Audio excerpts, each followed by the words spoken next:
మన ప్రభువును రక్షకుడైన యేసుక్రీస్తు శుభనామమున వందనాలు. ప్రియదేవుని సంగమా, ప్రియదేవుని బిడ్డలారా, మరి ఉదయకాల సమయం దీని వాక్యాన్ని ధ్యానించుకోవడానికి ముందుగా ప్రార్థన చేసుకుందాం. ప్రార్థన.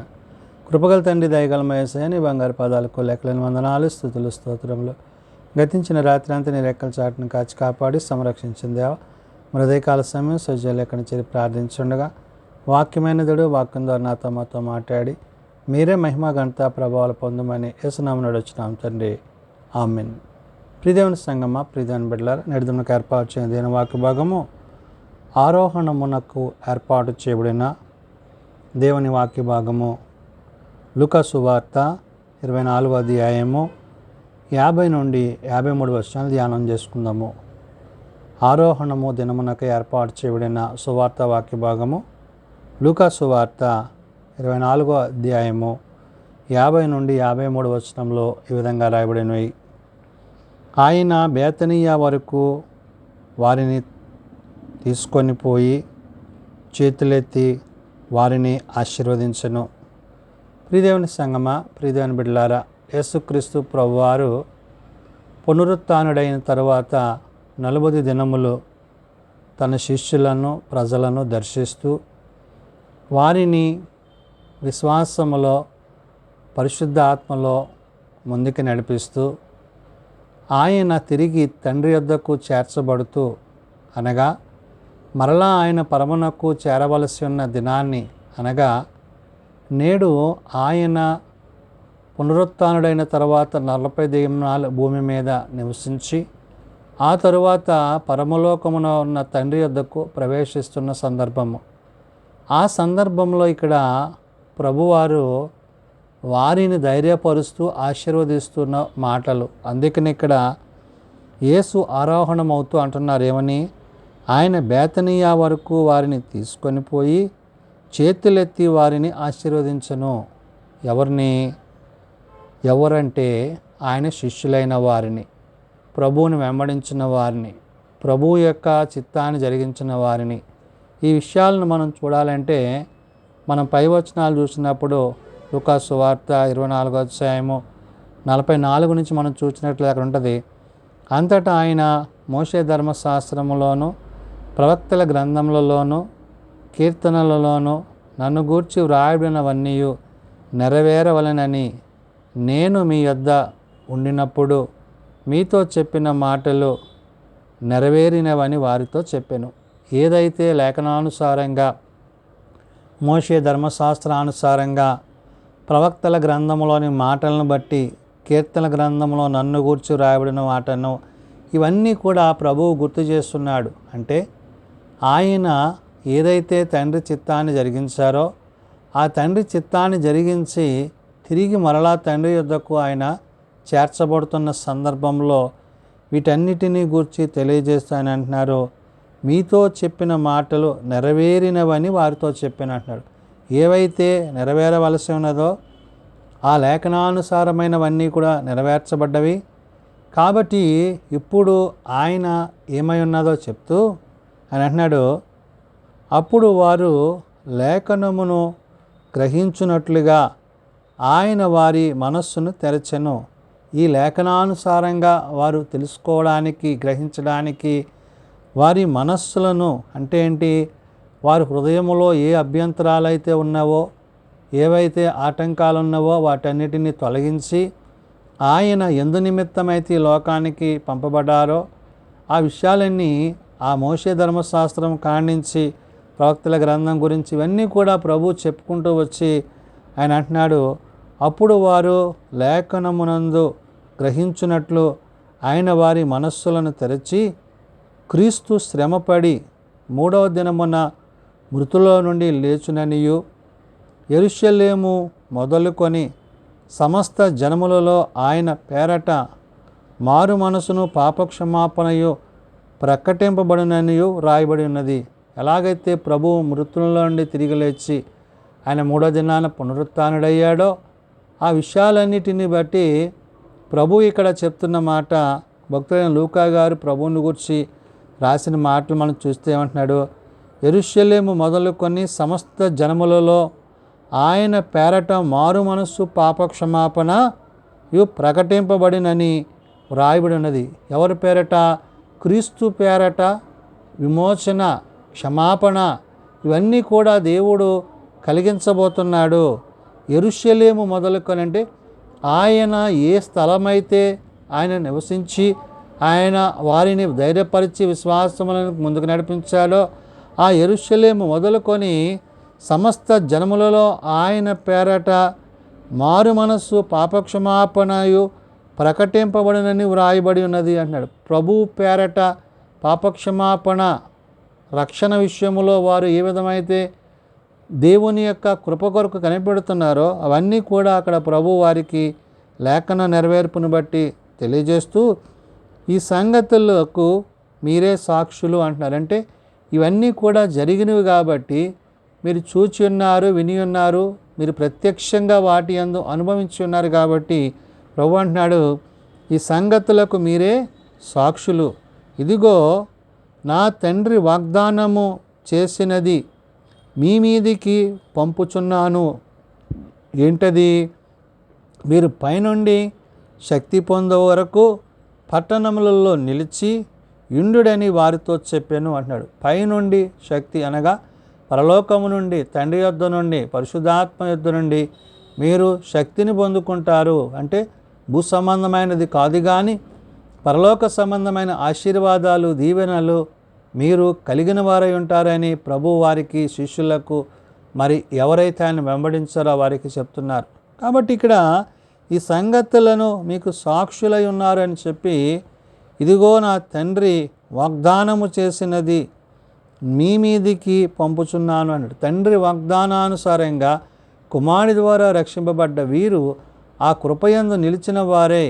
ఆ వాగ్దాన పుత్రుని ద్వారా వీరేమవుతున్నారంటే తండ్రిని కలిగి ఉన్నారు.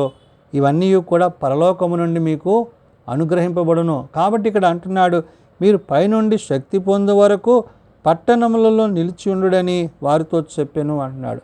ఎవరైతే ప్రభు కొరకు కనిపెడుతున్నారో, తండ్రి కొరకు కనిపెడుతున్నారో, పరలోకం కొరకు కనిపెడుతున్నారో వారు కనిపెట్టి వారే నిలిచి ఉండాలనే విషయాన్ని ప్రభు అక్కడ చెప్పి ఆయన బేతనీయ వరకు వారిని తీసుకొని పోయి చేతులెత్తి వారిని ఆశీర్వదించను. ఎప్పుడైతే ప్రభువు ఈ బేతనీయ అనగా బేతనీయాన్ని గురించి రాయబడిన మాట బీదల నివాసము లేక ఖర్జూరపు పంటల ఉనికి అని అర్థము. అంటే దేవుడు బీదల కొరకు, దీనదత్తులో ఉన్న వారి కొరకు ఆయన వచ్చి ఉన్నాడు. ఆయన ఎందుకైతే వచ్చి ఉన్నారో ఆ విషయాలన్నీ ప్రభు చెప్పి ఉన్నారు కాబట్టి ఏ స్థలమైతే ఆయన అంటున్నాడు ఆయన బేతనీయ వరకు వారిని తీసుకొని పోయి చేతులెత్తి వారిని ఆశీర్వదించెను. వారిని ఆశీర్వదించుచుండగా ఆయన వారిలో నుండి ప్రత్యేకింపబడి పరలోకమునకు ఆరోహణుడాయను అంటున్నాడు. వారిని ఆశీర్వదిస్తూ ప్రభు అంట వారి మధ్య నుండి, శిష్యుల మధ్య నుండి ఎవరైతే ఆయన యందు విశ్వాసం ఉంచి ఉన్నారో వారందరి మధ్య నుంచి అంట ఆయన ప్రత్యేకింపబడి, అంటే పరమునకు ఏ విధంగా చేర్చబడుతున్నాడో ఇక్కడ ఆయన గుర్తు చేస్తూ ప్రత్యేకింపబడి పరలోకమునకు ఆరోహణుడాయను అంటున్నాడు. అంటే ప్రభు పునరుత్థానుడైన తర్వాత 40 దినాలు ఇహమందు జీవించి ఆ తరువాత ఆయన తండ్రి యొద్దకు చేర్చబడుతున్న దినాన్నే ఆరోహణ దినముగా చెప్తున్నాం. కాబట్టి ఇక్కడ పరిశుద్ధాత్మదేవుడు భక్తులైన లూకా ద్వారా ఈ మాటలను తెలియజేసి రాసి వారు ఆయనకు నమస్కారము చేసి మహా ఆనందముతో యెరూషలేమునకు తిరిగి వెళ్ళిరి.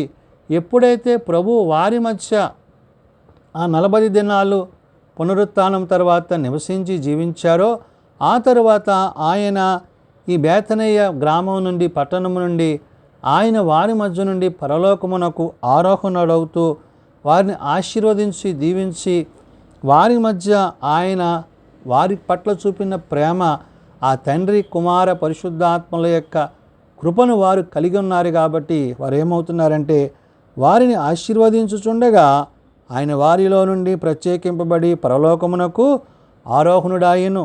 వారు ఆయనకు నమస్కారము చేసి మహా ఆనందముతో యెరూషలేమునకు తిరిగి వెళ్ళిరి. ఎప్పుడైతే వారు ఆశీర్వదింపబడ్డారో, దీవింపబడ్డారో ప్రభువు మరి పరమునకు ఆరోహ్యమునకు చేర్చబడుతున్న దినాన్ని బట్టి వారి హృదయాలు ఎంతగానో ఆనందించినవిగా, సంతోషించినవిగా, అక్కడి నుండి వారు యెరూషలేమునకు తిరిగి వెళ్ళినట్లుగా అక్కడి నుండి వారు దేవుని చిత్తాన్ని, అందుకనే ఎడతెగక దేవాలయములో ఉండి దేవునికి స్తోత్రము చేయుచుండిరి అంటున్నాడు. అంటే దీవాలయము అనగా దేవునితో సహవాసాన్ని, ప్రభువుతో, పరిశుద్ధాత్మతో, తండ్రితో ఏకత్వాన్ని కలిగిన వారై ఆ దినము మొదలుకొని వారు నిత్యము దేవుని యొక్క సన్నిధిలో కనిపెట్టేవారై ఉన్నారు.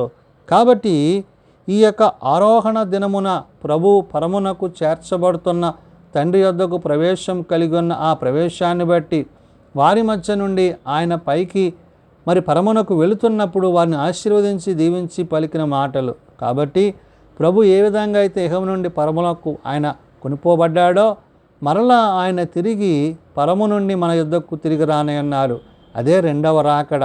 ప్రభు రెండవ రాకడ కొరకు మనం కనిపెట్టి ఎదురు చూసినట్లయితే ఆనాడు తన ప్రజల నుండి ఆయన ఏ విధంగా అయితే పరలోకమునకు చేర్చబడి ఉన్నాడో నేడు ఆయన యందు విశ్వాసం ఉంచి వారిని తిరిగి ఆయనతో జీవింపచేయడానికి ఆయన త్వరలో రానయ్యున్నారు. కాబట్టి ఆయన వచ్చి మనలను ఆయనతో పాటు, తండ్రితో పాటు, పరిశుద్ధాత్మతో యుగయుగాలు జీవింపచేయువాడై ఉన్నాడు. కాబట్టి అట్టి సిద్ధపాటులో భాగంగా ఈ ఆరోహణ దినాన్ని దేవుడు ప్రత్యేకింపబడిన విధానాన్ని బట్టి భక్తుడైన లూకా గారు పరిశుద్ధాత్మ ద్వారా పలికిన మాటలు ప్రార్థన చేసుకుందాం.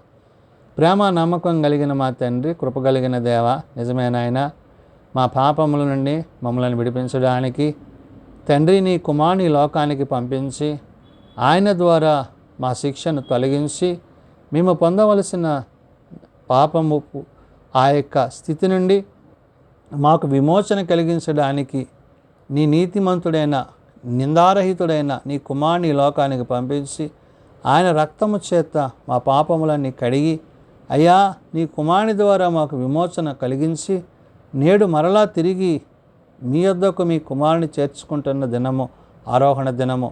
కాబట్టి నాయన ఈ ఆరోహణ దినాన్ని జ్ఞాపకం చేసుకుంటూ మరలా నాయన నీ కుమారులు మా మధ్యకు తిరిగి రానయ్యున్నారు. కాబట్టి ఆయన కొరకు ఎదురు చూచే నీ బిడలుగా, నీ సంఘముగా మేమందరం ఉండుటకు మాకు నీ కృప దయచేయండి.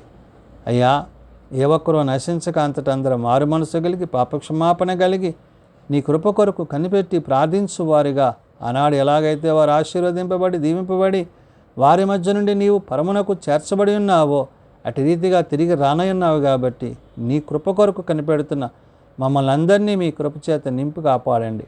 చిన్నబిడ్డలు, యవనులు, పెద్దలు, వృద్ధులు ప్రతివారిని వారి వారి తరగతుల చొప్పున ఆశీర్వదించి దీవించండి. దిన పరిచర్యల సేవలో నీ సన్నిధి, నీ సహాయం మాకు అనుగ్రహించండి. నీ వాక్య సత్యంను అనుసరించి, నీ నీతిని అనుసరించి నీతో యుగయుగాలు జీవించగలిగిన కృప దయచేయమని మా దేశాన్ని, రాష్ట్రాన్ని, అధికారులను, పాలకులను, నాయకులను దీవించండి.